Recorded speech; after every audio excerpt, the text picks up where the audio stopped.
Your Royal Highness, the events marking the 50th anniversary of VE Day have tended to overshadow the fact that the war wasn't yet over. Japan actually didn't surrender until August the 14th, 1945. Can you recall the events of that day? 14th. Well, I can recall being in Guam with two. I was in the destroyer at Welp, and there was another one, Wager, and we were escorting the Commander-in-Chief, Sir Bruce Fraser, on a visit to Admiral Nimitz, who was the Commander-in-Chief South Pacific area.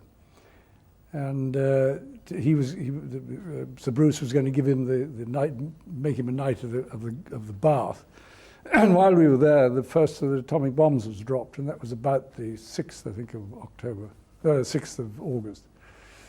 And almost immediately we sailed from Guam to rejoin the big American fleet off Japan, of which the British Pacific Fleet formed one task group out of 6, I think.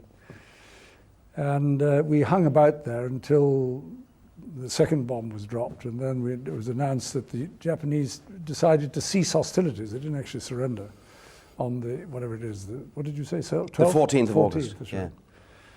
And then a small party was formed of the commander of the fleet commander, it was Admiral Halsey, and Sir Bruce Fraser and Duke of York. Halsey was in the Missouri, and he had 4 destroyers, and there were 2 of us. It was this little party of 6 destroyers and 2 battleships. Went off to Japan, and the next day, or whatever it was, we anchored in Sagami Bay, which was just on the outskirts, and we waited there for 24 hours, and then this party went up into Tokyo Bay. One of the extraordinary things that happened while we were in that bay, waiting, I mean, it was quite a dramatic arrival. You know, you'd spent years fighting the Japanese who read so much, and suddenly they were in Japan. You know, it's most extraordinary. But we heard over the fleet sort of broadcast the 2 Royal Marines had managed to escape, believe it or not, from a prisoner of war camp in Japan. And you wonder what on earth they were doing. I suppose they heard the bombs go off and they thought, well, this is the time to move. And they got down to this bay, and they saw this fleet of ships with stars and stripes and Union Jacks. So they thought, well, this must be friends.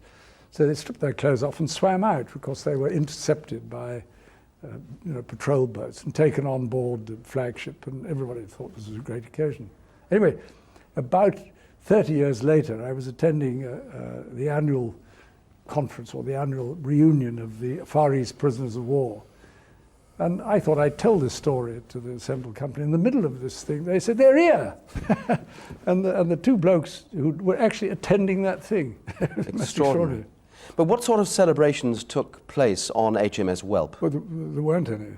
None whatsoever? No, it was quite busy because we went on up into the bay, and then there was quite a lot to do, funnily enough. I don't know why. And then, of course, on the 3rd of September, everybody gathered. We had to wait for 2 or 3 days, well, until then, because there was a typhoon, and General Marshall couldn't get to Tokyo, and a lot of the representatives couldn't get there. And that was actually... Well, sorry, you mentioned that the 2 bombs had already been dropped on Japan at Hiroshima and Nagasaki. Do you think it actually took that to make the Japanese surrender, or do you think eventually they would have surrendered anyway?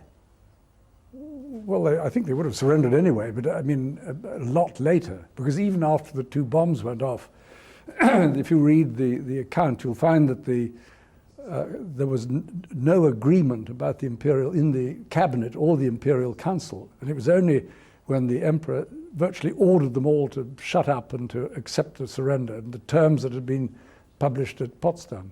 No, but there was one other quite amusing incident that happened on the way up to Tokyo, or to the other Wager.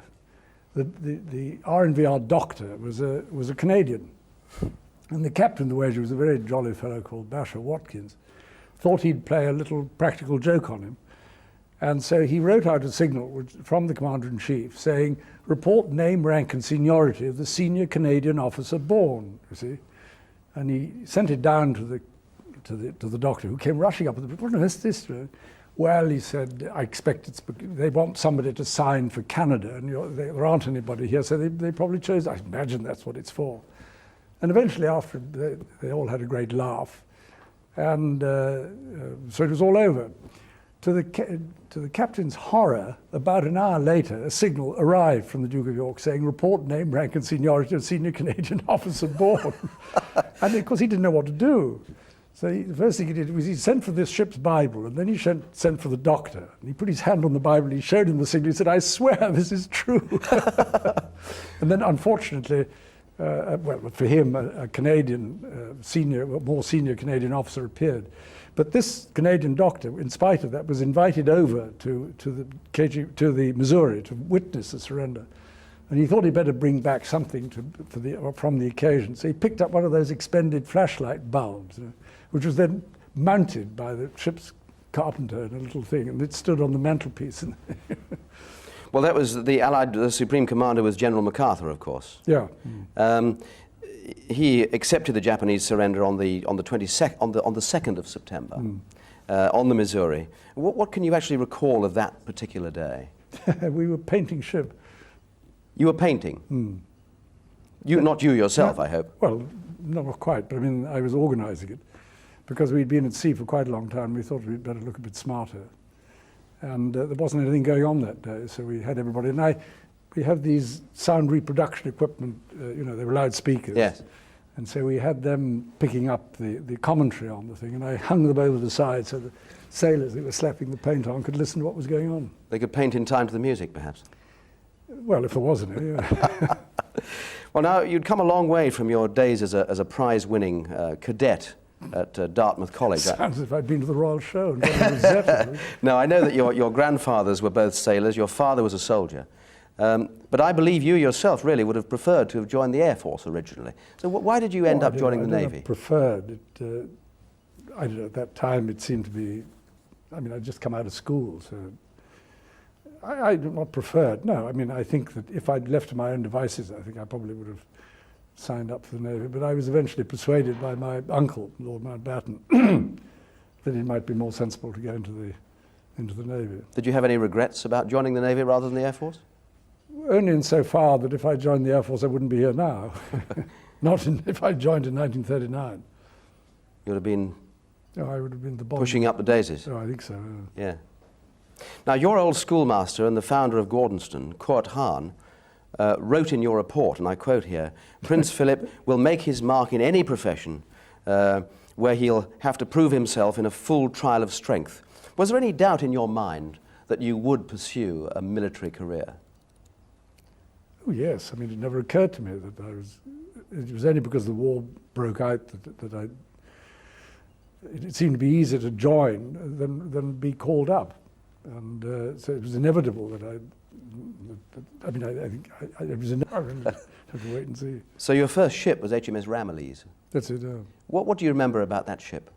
It was the first time you really went to sea. It was so hot down there, we didn't sleep down there. We had camp beds on the upper deck. Funnily enough, I met the chap who'd been the schoolmaster in Ramillies the other day. Were you treated as one of the boys? Well, I was, yes. There weren't any girls in those days. No, but I think you know what I mean. I mean, you were, after all, a prince. Yeah, didn't being plunged amongst midshipmen. No. But the Navy was quite used to sort of curious people like that. There wasn't, nobody stood on ceremony or... No. Now, for the whole of 1940... Actually, funnily enough, the captain of Ramillies was a fellow called Bailey Groman. And he made me what was called his doggy, which was a sort of midshipman assistant. And he did it because he'd been my grandfather's doggy. So he must have had some stories to tell. Well, I don't know, he's long since... Yeah. But for the whole of 1940, you were kept away from the heavy action. Did you accept that as a prince from a neutral country that there was no option? Well, it didn't bother me very much because the ships that I was serving in were out there anyway. I mean, somebody had to serve them. So, I mean, it just so happened that I was perfectly content. I would have gone up, I suppose. I was moved out of Ramillies when she went to the Mediterranean. I was moved out of Kent when she went to the Mediterranean, and then I went to Shropshire. And then when the Italians invaded Greece, then they sort of lifted the ban, and I was sent to join Valiant in Alexandria. What kind of ship was Valiant? Well, she was another First World War battleship, but she'd been through a major refit just before the war, and instead of having 6-inch batteries, she had 4.5-inch turrets, which acted as anti-aircraft turrets. So they had 3 of these on each side. She was in the Battle of Jutland, I think. What do you remember about her? Well, I mean, quite a lot, I suppose, because we had 6 quite active months. And within 2 or 3 days of joining, we went out and there was a great bombardment of the Italian held port of Bardia in North Africa, and real. And you were frightened, obviously. No, it was I don't know, frightened. It was just surprising. Do you have time to think about fright when in a situation like that? No, not directly. I was more frightened on other occasions. And then very soon after that, we were with taking a convoy to Malta, and there was a tremendous attack on the whole fleet by German dive bombers, the Stukas. And I was watching. I was actually in one of the turrets, but I managed to get my head up through one of the 15-inch turrets. It wasn't doing much good in an air raid. I managed to stick my head out and watched the bombers attacking these things, attacking the Illustrious, the carrier, and they did quite a lot of damage. And then she had to be taken out to the Mediterranean. Then that was quite, but there was so much going on, and there was so much shooting, and everybody was rushing about, and noises everywhere. It wasn't a question of fright. It was just, amazement that anything like this could actually happen. Your role as searchlight operator in the Battle of Cape Matapan earned you a mention in dispatches. What can you remember of the battle itself? Well, it was a very long drawn-out affair until we actually got to the point. And the Italians were chased and attacked by swordfish and torpedo bombers, and then they were attacked by the cruisers, and then they turned around and attacked the cruisers. So all this was going on for days. And one of the Italian, I think it was the Polo, was damaged and stopped. And two other cruisers came back to her assistance during the night. But unfortunately for them, they were detected, and so the battle fleet, which was Queen Elizabeth, Valiant, and I can't remember the other one was, Barham, and the carrier Courageous? No, it wasn't. I can't remember which it was. Anyway. Modest now. Well, there was not much else to do. It was a very strange sensation because it's pitch dark. You suddenly turn on these enormous searchlights, huge things. You see this beam shooting out. It was a very calm night. And it picked much illumination after that. Soon after the fall of Greece in April 1941, Valiant was in action again at the Battle of Crete. This time the Luftwaffe had a real field day. Can you tell me what happened? Well, it was part of I suppose people were trying to evacuate the British troops from Crete, the last ones to come out. So we weren't particularly involved in that. I mean, we were milling around some distance, or you could see Crete, but some distance away. And there was general sort of usual confusion. Everybody was shooting and airplanes were flying about. And we were, I think it was then, I think it was the day after Matapan that we were hit by 2 bombs, one forward and one aft. How close in succession? Well, it was one stick of bombs, and they went sort of diagonally across the ship, and one hit on the quarterdeck, and the other one just missed the forward. But the whole ship bent like that with the explosions, and actually bent sufficiently for some of the hatches down below to be jammed. So several people rang up and said, "Please, can you get a tin opener? We'd like to get out." But everybody was, I mean, it was, usually airplanes flying around, people shooting, everybody shouting, clouds of smoke. And So panic as well? No. It was all fairly controlled, but anti-aircraft fire wasn't highly accurate. And there was so much flying about that it was difficult to follow what was going on. And we all the damage was done to cruisers and destroyers, really. We didn't, we were lucky, I think, really, to escape. But how badly did it actually damage the ship? I mean, did you have to... No, at Crete we weren't damaged at all.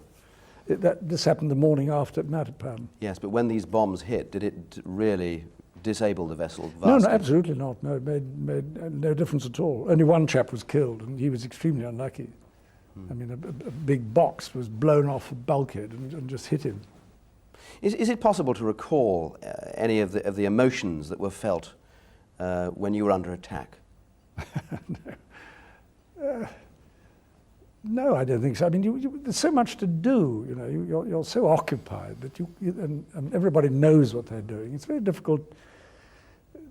You can't sort of sit back and say, well, what do I feel like today? You know? No. I know it's a favourite question. Everybody says, what does it feel like to do this? What does it feel like to do that? I mean, what does it feel like to do this? Well, I don't know. I wonder whether I'll be asked in many, many years' time. You can't actually train for this, though, can you? Oh, yes, you could do, yes. In fact, there's an awful lot of simulator training goes on, particularly now. And there were simulators during the war. So if you went into the anti-aircraft school, for instance, we had all the noises and all the sort of... So you got used to it. Your uncle, Lord Louis Mountbatten, lost his ship, HMS Kelly, in the Battle of Crete. Was that a major blow for the Navy's morale? Well, an awful lot of ships were lost. I mean, yes, he wasn't the only one. But particularly with Lord Louis on board, high profile. No, I don't think so. I think if anybody was lost, it was... But there was a completely different atmosphere in those days because people accepted that sort of Alexandria because he was picked up. And I always remember because he'd been swimming about for quite a long time in water. So his eyes were sort of bright orange, well, sort of, not orange, sort of red with the salt. Colour. No, from the oil in the water. But everybody got back to work again very quickly. Did being involved in the battles of Matapan and Crete change your outlook on life? I mean, young men are notorious for thinking, oh, well, it'll never happen to me. But in fact, it did happen to you. No. I mean, I think we all took it as being part of the business. We were doing fighting if you weren't going to fight. Coming through any kind of military action must galvanize spirits, though. I mean, were there great feelings of camaraderie with the tension, perhaps waiting for the next encounter? It's terribly difficult to know. I mean, once you were in the routine, you were always going out on some operation, coming in again. And I think having followed the events that led up to Matapan before we went to sea, knowing that we were going to get involved or hoping to get involved, people said, "Well, I don't want to be a hero," you know, but it was all rather sort of childish. But I mean, people just got on with it. And by the time you appear to have built up a reputation as a man of action who didn't really stand on ceremony, your journey home to the UK by a coal-fired ship, troop ship, for instance, do you remember the Chinese stokers going on strike, jumping ship at Puerto Rico? Yeah. What happened? They went on strike and left. And then they called, there weren't very many passengers on board, as a matter of fact. I think there were 3 RN midshipmen and 1 Merchant Navy apprentice. We'd managed to transship at Durban, and we hoped to get home quicker. In fact, we didn't really, but we pulled in at Puerto Rico to refuel. And so we were asked to volunteer, so we went down and did some coal trimming. I got a certificate from the Canadian Pacific saying that I'd qualified as a coal trimmer, but I've lost it, needless to say. Hard work? It was quite hard work, yes. Lost a few pounds in weight now. Very likely, yeah. Why did they go on strike in the first place? I have no idea. I wasn't paying much attention. We then went on to Newport News, and where the 3 of us managed to hire a car and drive up to Washington, which was quite funny. We were in white uniforms and drove back through the pouring rain and had a flat tire just before we got back to Newport News. And of course, trying to change a tire in the rain in white uniform left us looking pretty scruffy. What did you do in Washington? I just walked around and had a look. And when you were there, what was the American attitude towards you? British naval officers, I mean, there was no covering it up, you were in uniform. Yes, but I think there were so many uniforms, and Washington's a very cosmopolitan place. I don't think anybody noticed, frankly. Well, in 1942, you joined HMS Wallis for convoy duty off the east coast of Britain. A very, very different role altogether, having been in action so much in the Mediterranean. Was this a bit of an anticlimax for you? Oh Lord, no! I mean, the North Sea was a very active place. E-Boat Alley, I think it was called. Yeah, well, that's off the Norfolk-Suffolk coast. Yes. At night, there were usually alarms about E-boat attacks, so we had to rush around and fire star shell, and we only. I don't think we really had a serious encounter with E-boats. I mean, I think I saw one the whole time I was there. Was it frustrating for you then, having been in so much action in the Mediterranean? It seemed a bit quiet. No, absolutely. No, not at all. No. I mean, we were much nearer. Don't forget, that's very close to the French and German coast. Aircraft could fly out very easily, and did. And there was bombing over this country. They came over the whole time. There were E-boats coming out.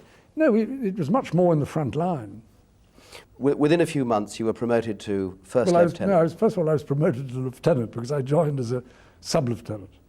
And then after I'd been a lieutenant for whatever it was, I don't know, about 3 or 4 months, the then first lieutenant left, and the captain was left with really a choice of getting a new first lieutenant or moving me up into the slot. So he decided to move me up into the slot and got a sub-lieutenant instead. So that was very good. Were you, was this part of your desire? Were you very ambitious? No, I don't think so. I was quite surprised, I suppose. And pleased? Oh, yes.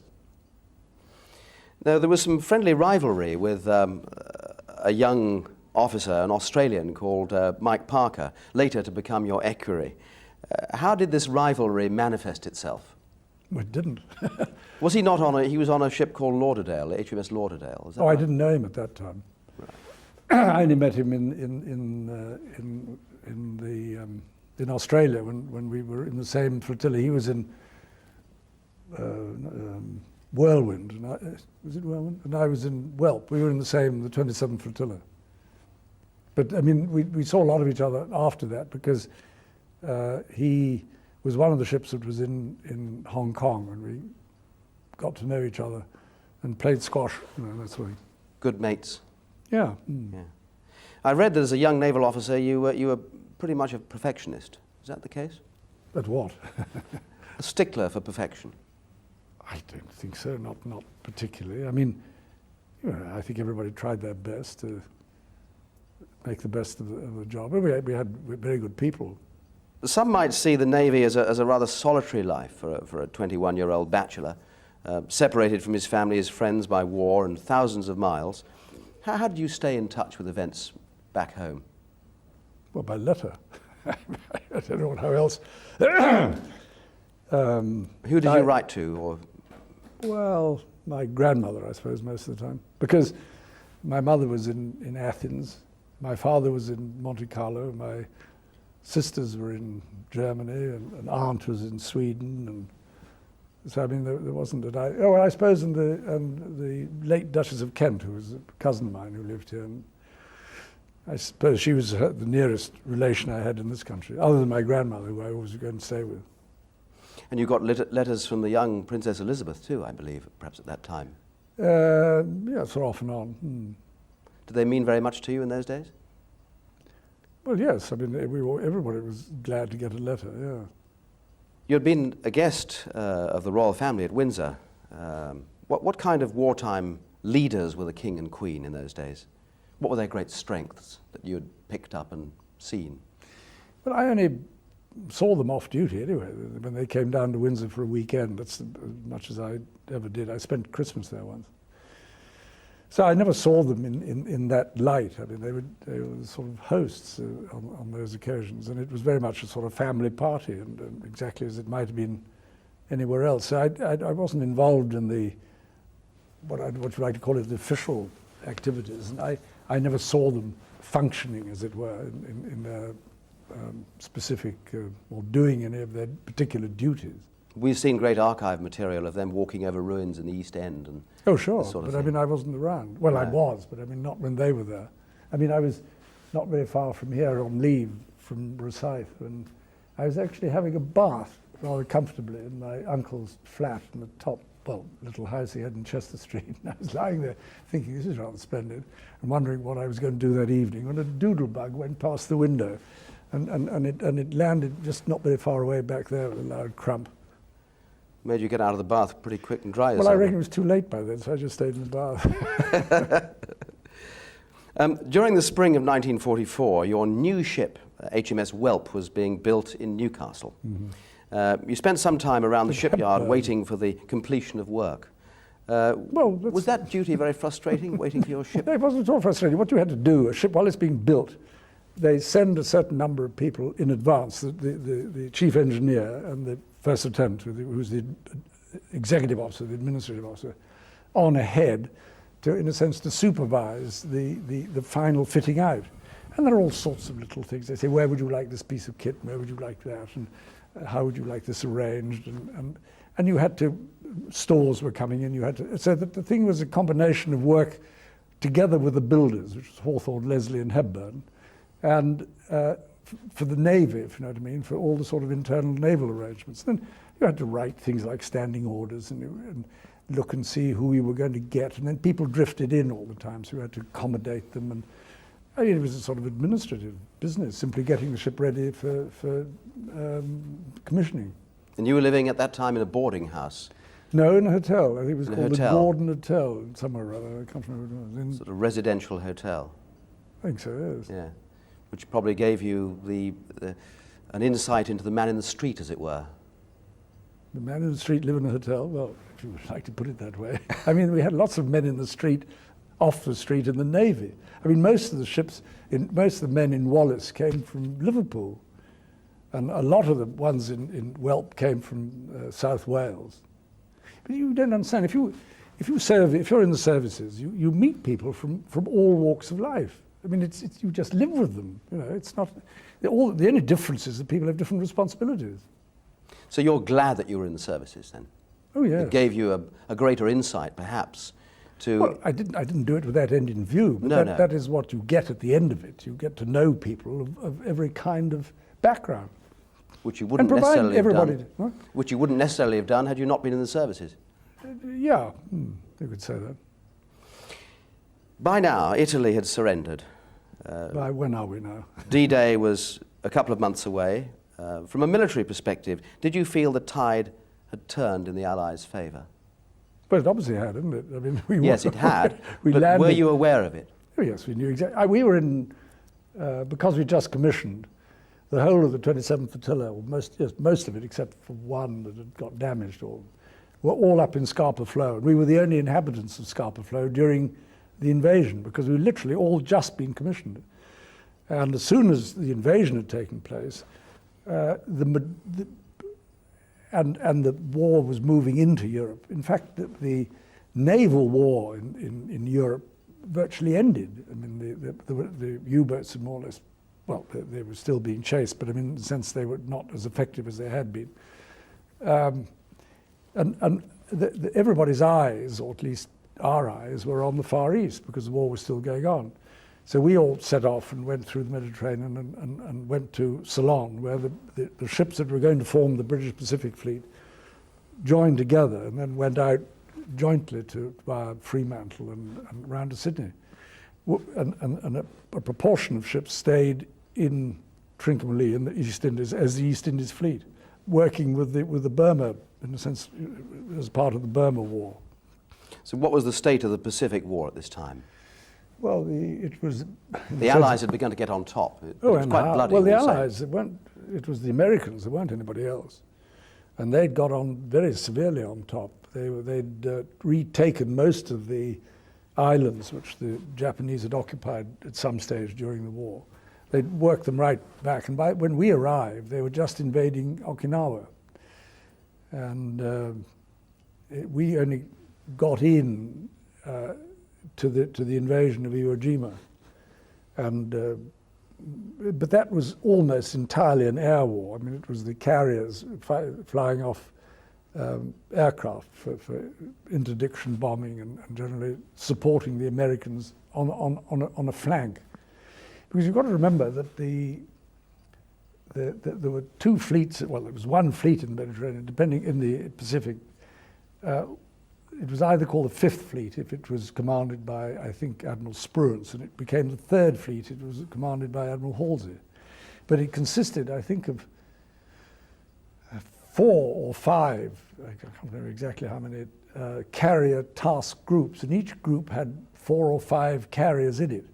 And each group had 4 or 5 carriers and 3 battleships and 5 cruisers and about 30 destroyers, all arranged in a sort of circles. And the British Pacific Fleet was one of those. And on a slightly smaller scale, we only had 4 carriers and 2 battleships, but otherwise, and it operated on the flank, as it were. What kind of nation, naval nation, was Japan? Well, she had I suppose, I don't know, it had quite an effective fleet. It had enormous ships, but by that time, there was really virtually no, I mean, all the major battles had been fought. The Americans, and they were mostly inter-carrier battles, very few inter-ship battles.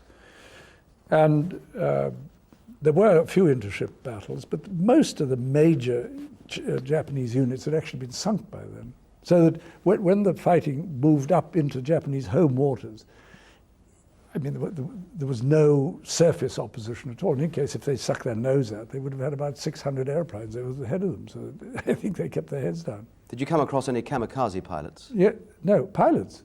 Well, kamikaze activity. Oh, yes, we saw quite a lot of that.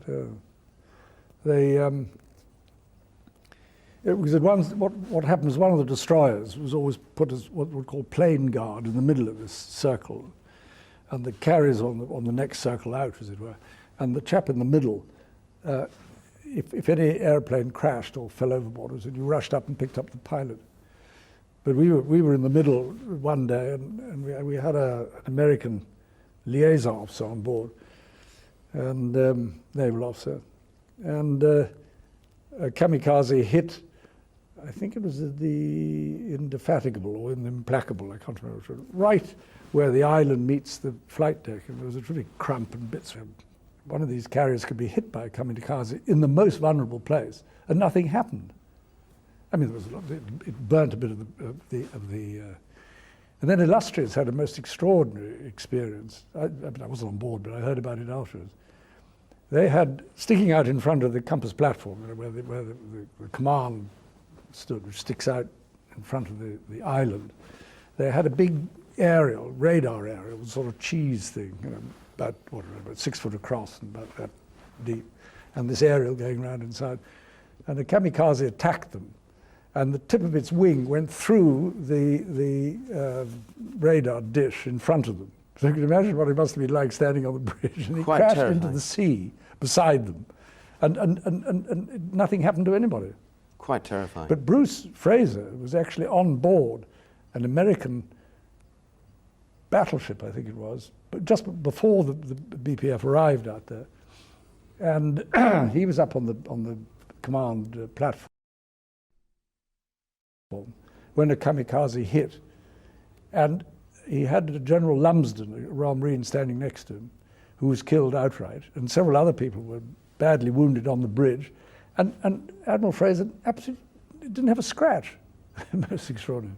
Were there feelings of envy as Europe celebrated victory over the Germans and looked forward to peace, while the job, in fact, in the Pacific still had to be completed? No, certainly not envy. I think relief. I mean, we were all delighted that it was over in Europe. I mean, don't forget that everybody on board had families and friends at home, so they were absolutely delighted that it was over. You know, they didn't have to worry about their wives or parents or girlfriends. Did you take any time to celebrate VE Day? Did you have time? We were at sea.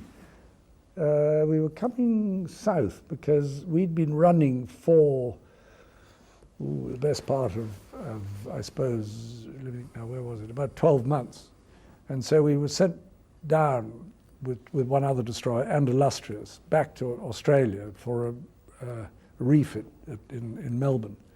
And we were there from the, I suppose, the end of April till when we sailed with the Duke of York on something like the end of, when would it have been? End of April, beginning of June, and we left end of July, so we had about 6 weeks out there. And there was a certain amount of celebration in Australia, but of course by the time we arrived there, it was all over. And everybody was much more, at that time, much more concerned with the war in the Pacific. You talked about friends and family and this sort of thing. Was Princess Elizabeth able to communicate in her letters the relief that Britain felt? Life of me, I can't remember what she wrote in her letters. But they were numerous, obviously. No, not particularly. She was quite busy too, don't you think? Yes, exactly. Do you think the veterans of the Far East are given enough credit for the way they conducted themselves in wartime? By whom? Or are they overshadowed, in fact, by European forces? Well, speak for yourself. Well, you say by historians, I really meant. Not that I'm a great historian. It depends what history you read. I mean, if you read an account of the war in the Far East, they get full credit for what they did. Some people obviously were more interested in the war in Europe, and some people were interested in the war in the Far East. I think, I mean, everybody had their nose to the grindstone in the sense that you didn't stand around discussing things as if you were attending an editorial conference or something. You mentioned Australia and the Australians. With the benefit of hindsight, how would you assess the performance of the Allied fighting forces in the Pacific? Oh, they of course had been at it very much longer in the Pacific. I mean, they were fighting in Borneo and in the Solomons, and both their navy, the ships and soldiers, and they had a very, very rough time, and they were fighting under extremely difficult conditions, tropical conditions, jungle conditions, and they acquitted themselves brilliantly. And the New Zealanders also in the Solomons. It was a very, very difficult war against the Japanese, and they did extremely well. I mean, no one ever doubted, and there were of course several Australian ships were part of the British Pacific Fleet as well. How did the war years shape your character? No idea. Who were the major influences on your life during these years?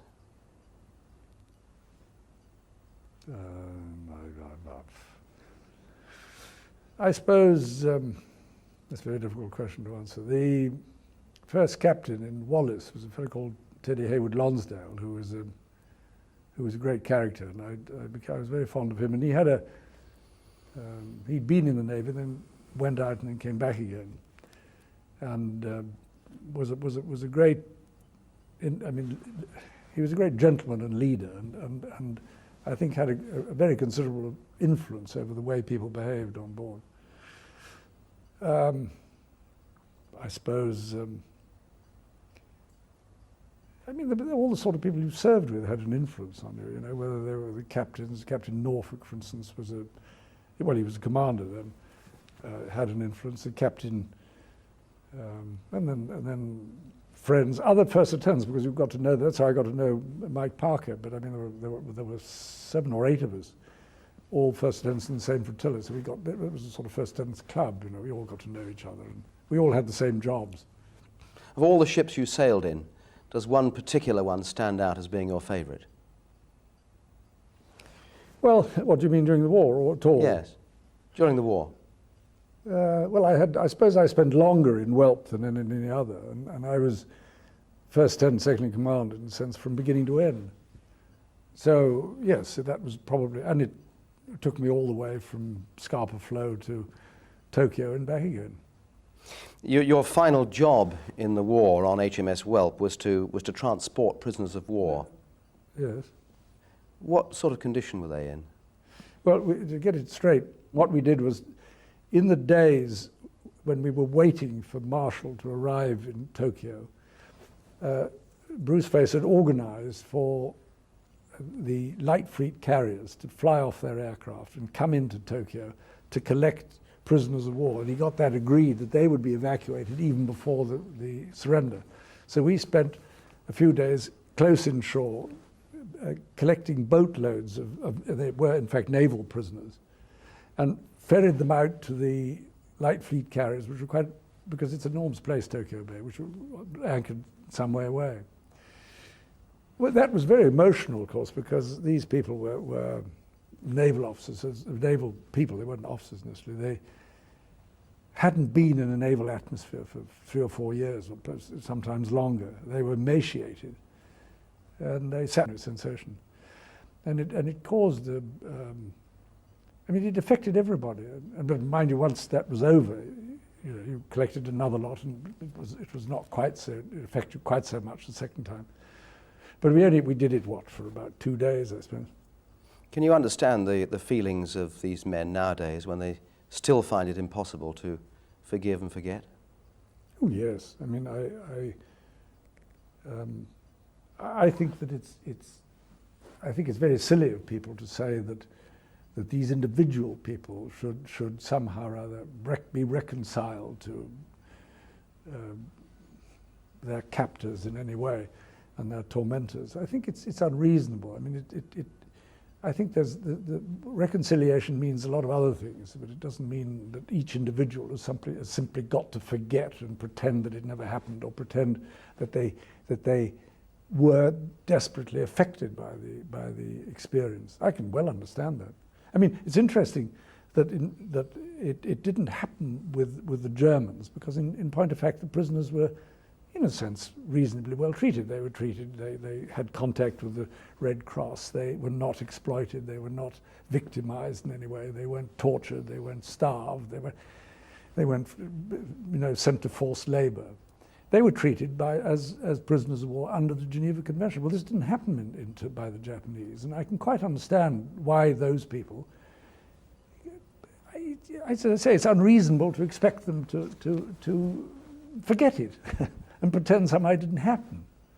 So what will your memories be? But I wasn't a prisoner, so it didn't, no. In the sense it didn't, I can't speak, I mean, I can speak for them in the sense that I can understand to a certain extent what they feel, but I don't feel reconciliation is a problem as far as I'm concerned. I mean, it's quite funny, when we went the first time, we went to Japan on a state visit in the 70s or 60s, I think it was, and people said, first visit to Tokyo, and I said yes. So what will your memories be on VJ Day? Any specific thing? I mean, you were very graphic about those prisoners of war. Well, I mean, that's one thing, and of course, being in Tokyo. Actually, the beat retreat was in the King George V. That was Admiral Rawlings, who was second in command, and that was everybody moved over there. I wasn't on board, but you could hear it going on. But and then by that time, of course, a lot of other ships had come in. We were only in there on our own to begin with. Must have been a very impressive sight. Well, it was a great relief. I mean, it was that wonderful feeling that, and I remember because from there we went on to. You've got the most extraordinary memory. Thank you very much. Thank you.